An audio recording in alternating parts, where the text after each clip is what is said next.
Hi, good evening. ఇంకో విషయం అడుగుదాం అనుకుంటున్నాను మీకు. అదేంటంటే, సీతారామ మూవీ చూసారు కదా అందరూ. నాకు తెలిసి అందరు చూసే ఉంటారు. నాకు మా ఫ్రెండ్కి ఆ మూవీ కోసం గొడవ అయింది.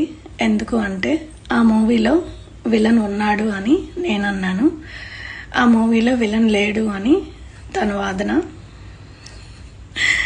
అయితే ఇప్పుడు ఆ మూవీలో విలన్ ఉన్నాడా లేడా, ఉంటే ఎవరు?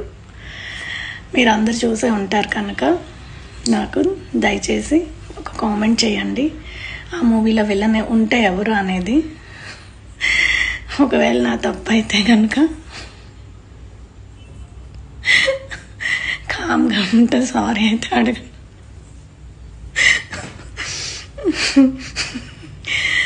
అసలు నాకు మూవీస్ అంటే చాలా ఇష్టం అన్నమాట.